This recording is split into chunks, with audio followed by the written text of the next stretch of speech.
More often than not, when I start with the basics in talking with a client, friend, or colleague, the discussion starts with a 30,000-foot view of why. Your why, just like every other facet of our lives, can be the driving force behind our actions, and sometimes the changes in our behaviors or subconscious habits. So let's start this series with why we invest and why we invest in markets. So why do we invest? What is the purpose?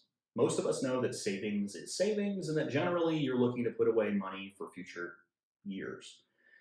Years ago, the bank was one of your best methods of saving. You could enroll in an account, get a free toaster, and you were off to the races with your money growing in an account with seemingly no risk or supervision required. However, just because this is how things were, doesn't mean they will continue to operate in such a fashion.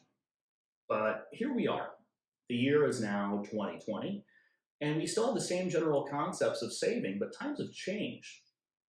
Investing has always existed, but stock markets have given us the ability to invest much like larger institutions and place our money in a position to go to work for us. But again, why?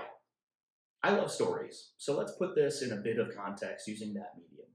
Let's call our character of focus in this discussion Chloe. Now, Chloe goes to the store every week, and over time, she notices that milk seems to be getting more expensive. Basic economic terms tell us that this is inflation. But to Chloe, what is it really?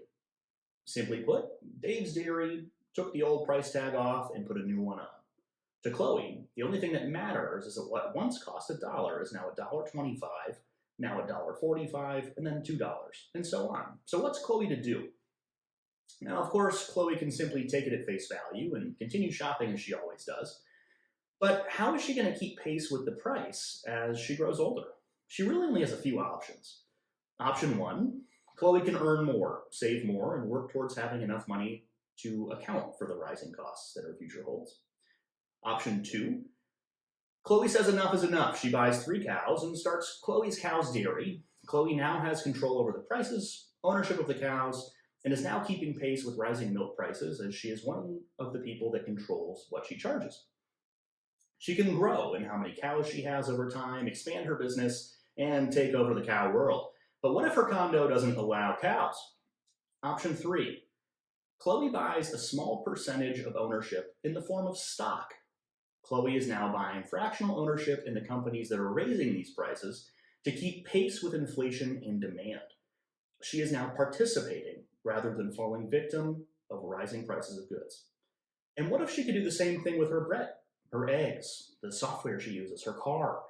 Chloe can spread her funds across a variety of industries, companies, countries, and types of ownership.